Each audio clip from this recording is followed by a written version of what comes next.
UP और उत्तराखंड की खबरों के लिए एबीपी गंगा को सब्सक्राइब करें और बेल आइकन दबाएं। देव दीपावली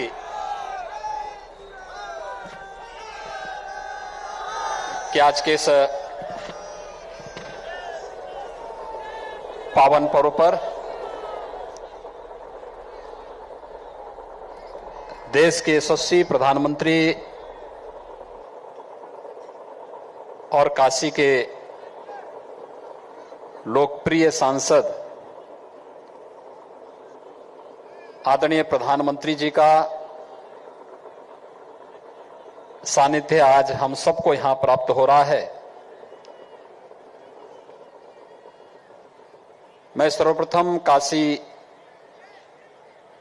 किस धरती पर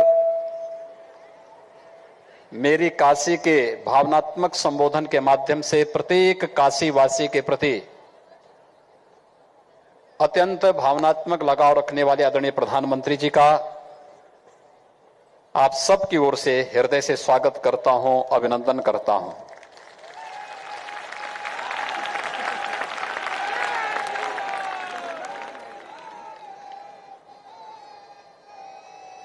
भाइयों बहनों,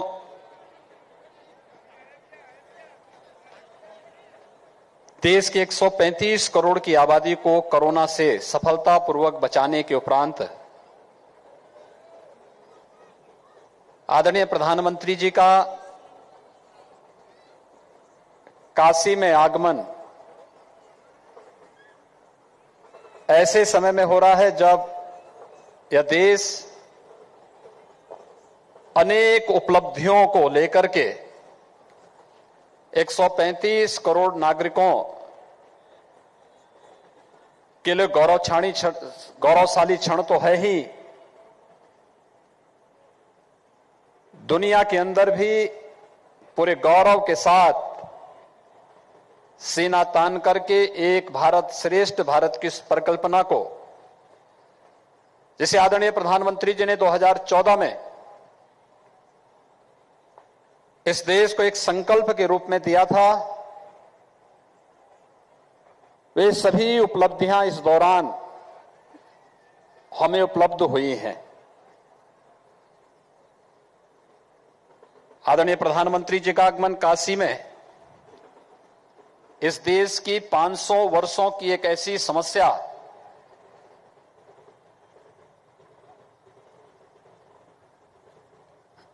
जो अन्यों के लिए जटिल थी, कठिन थी, वे चाहते ही नहीं थी समस्या का समाधान हो, लेकिन अपने नाम के अनुरूप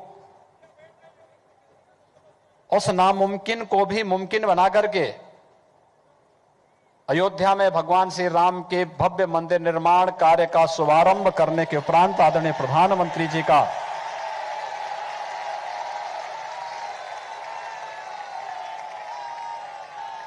काशी की इस धरती पर प्रथम आगमन हो रहा है। मैं इस अवसर पर हृदय से आदरणीय प्रधानमंत्री जी का स्वागत करता हूं, अभिनंदन करता हूं।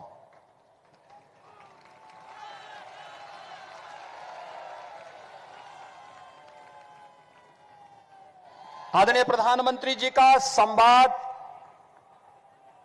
काशी को वैश्विक मंच पर स्थापित करने का कार्यक्रम हो, काशी के भौतिक विकास के कार्यक्रमों को आगे बढ़ाने का हो, काशी की आध्यात्मिक और सांस्कृतिक परंपरा को बनाए रखते हुए से वैश्विक पटल पर स्थापित करने का कार्यक्रम रहा हो। आज आप सब ने समाचार पत्रों में गौरव को और सुना होगा, देखा होगा, पढ़ा भी होगा। 1913 में काशी में मां अन्नपूर्णा की एक मूर्ति चोरी हुई थी।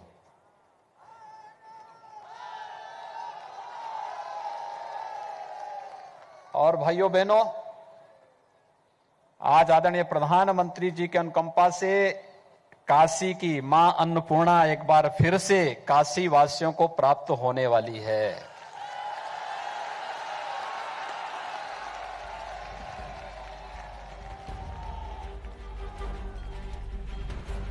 आखिर 107 वर्षों तक, 108 वर्षों तक किसी अन्य सरकार की नजरें उधर क्यों नहीं पड़ी? क्यों 100 वर्षों तक हम भारत की आध्यात्मिक और सांस्कृतिक विरासत के प्रति मौन रहे? योग को वैश्विक मंच पर मान्यता देने का हो, आज दुनिया के 200 से अधिक देश भारत की योग की परंपरा के साथ जब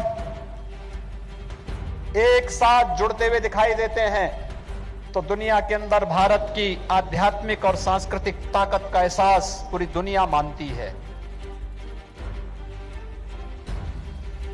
हजारों वर्षों की कुंभ की विरासत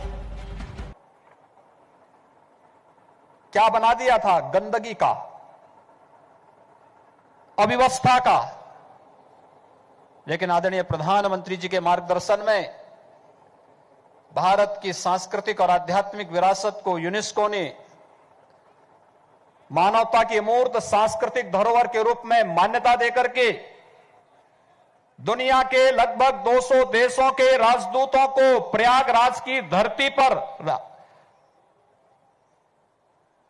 उन्हें आमंत्रित करवा करके वैश्विक मंच पर कुंभ की इस परंपरा को स्थापित करके भारत की सांस्कृतिक मान्यता को एक नई ऊंचाई देने का कार्य किया।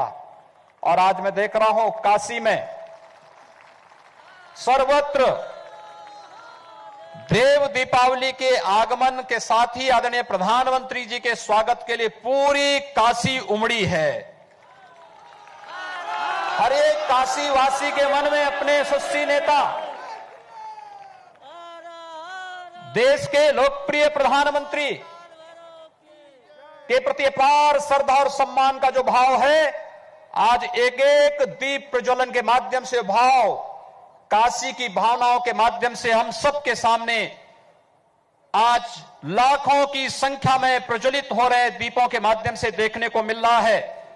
मैं आदरणीय प्रधानमंत्री जी का, जिन्होंने देश को हर एक प्रकार से गौरव की अनुभूति कराने का कार्य किया, जिनके लिए भारत की 135 करोड़ की आबादी ही जिनके लिए अपना परिवार है, जिन्होंने हर क्षण हर पल देश के लिए और भारत की गौरवशाली परंपरा के लिए ही अपना समर्पित किया है। भारत माता के ऐसे सपूत, भारत के गौरव, देश के यशस्वी प्रधानमंत्री और एक काशी का गौरव है कि आज हम सबको मां गंगा के तट पर आदरणीय प्रधानमंत्री जी के अभिनंदन करने का सौभाग्य प्राप्त हो रहा है। भाइयों बहनों, ये मां गंगा की अविरलता और निर्मलता किसी से छुपी हुई नहीं है। आज से 6 वर्ष पहले तक इसी गंगा मैया में डुबकी लगाने में हम लोग हिचक करते थे। अगर 2 दिन लगातार डुबकी लगा दिए तो पूरे बदन पे लाल चकत्ते निकल पड़ते थे। डॉल्फिन, जो गंगे डॉल्फिन के नाम पे विख्यात था, समाप्त हो चुका था। और आज गंगा स्नान ही नहीं बल्कि आचमन करने लायक भी बनी है आदरणीय प्रधानमंत्री जी के कारण, जिन्होंने काशी में आते ही इस बात को कहा था कि मुझे मां गंगा ने बुलाया है। और मां गंगा के प्रति जो आदरणीय प्रधानमंत्री जी का संकल्प था, नमामि गंगे परियोजना के सफलतम क्रियान्वयन के माध्यम से मात्र 6 वर्ष के अंदर गंगा की निर्मलता हम सबके सामने है। और आज गंगा के तट पर यह देव दीपावली का कार्यक्रम जहां एक नई ऊंचाइयों को छू रहा है, संत रविदास घाट पर संत रविदास जी और मां गंगा का अनन्य संबंध था। और साथ ही साथ मां गंगा का संबंध भगवान विश्वनाथ के साथ किस रूप में है? कहते हैं काशी में जब मां गंगा आई तो भैरवनाथ जी ने रोकने का प्रयास किया। मां गंगा ने कहा कि मैं तो भगवान विश्वनाथ की शरण में जाना चाहती हूं, एक बार मुझे दर्शन करने दो। भैरवनाथ जी ने कहा नहीं, स्वभाव से चंचल होने के नाते कहीं यहां पर भगवान विश्वनाथ की साधना में, उनकी समाधि में अड़चन न आने पाए। मां गंगा ने उस समय आश्वासन दिया था और तब से आश्वासन कि मैं काशी में कहीं कोई विघ्न बाधा नहीं डालूंगी काशी में। लेकिन मां गंगा को वास्तव में भगवान विश्वनाथ के चरणों में स्थान देने का कार्य विश्वनाथ धाम के माध्यम से अगर किसी ने इस परिकल्पना को साकार किया है, हजारों वर्षों की इस परंपरा में देश के यशस्वी प्रधानमंत्री आदरणीय प्रधानमंत्री मोदी जी के कारण आज ये संभव हो पा रहा है। काशी विश्वनाथ धाम और मां गंगा को जोड़ने का जो ऐतिहासिक कार्य काशी की धरती पर, काशी के विकास के कार्यों की तो एक नई गाथा है। 6 वर्षों में 18,000 करोड़ रुपए की परियोजनाएं या तो शिलान्यास हुई या उद्घाटन हुई या लगातार युद्ध स्तर पर उन पर कार्य चल रहा है। काशी वैश्विक मानचित्र पर जिस रूप में आज हम सबके सामने है, वह हम सबके लिए गौरव की बात है। मैं आज के इस अवसर पर देव दीपावली के इस पावन पर्व पर आदरणीय प्रधानमंत्री जी का मार्गदर्शन निरंतर हम सबको प्राप्त होता है। उत्तर प्रदेश के विकास के लिए, उत्तर प्रदेश के सर्वांगीण विकास के लिए जो कुछ भी आज हम कर पा रहे हैं आदरणीय प्रधानमंत्री जी के मार्गदर्शन में वो संभव हो पा रहा है। मैं एक बार फिर से उनकी काशी में, उनके द्वारा काशी को वैश्विक मान्यता दिला करके एक बार फिर से काशी की पुरातन काया नए कलेवर के रूप में, जिस रूप में प्रस्तुत हो रही है, आज का ये देव दीपावली का एक कार्यक्रम उसकी एक नई झलक है। मैं आदरणीय प्रधानमंत्री जी का आप सभी काशी वासियों की ओर से उनकी ही काशी में उनका हृदय से अभिनंदन करता हूं, स्वागत करता हूं। बहुत बहुत धन्यवाद। हर हर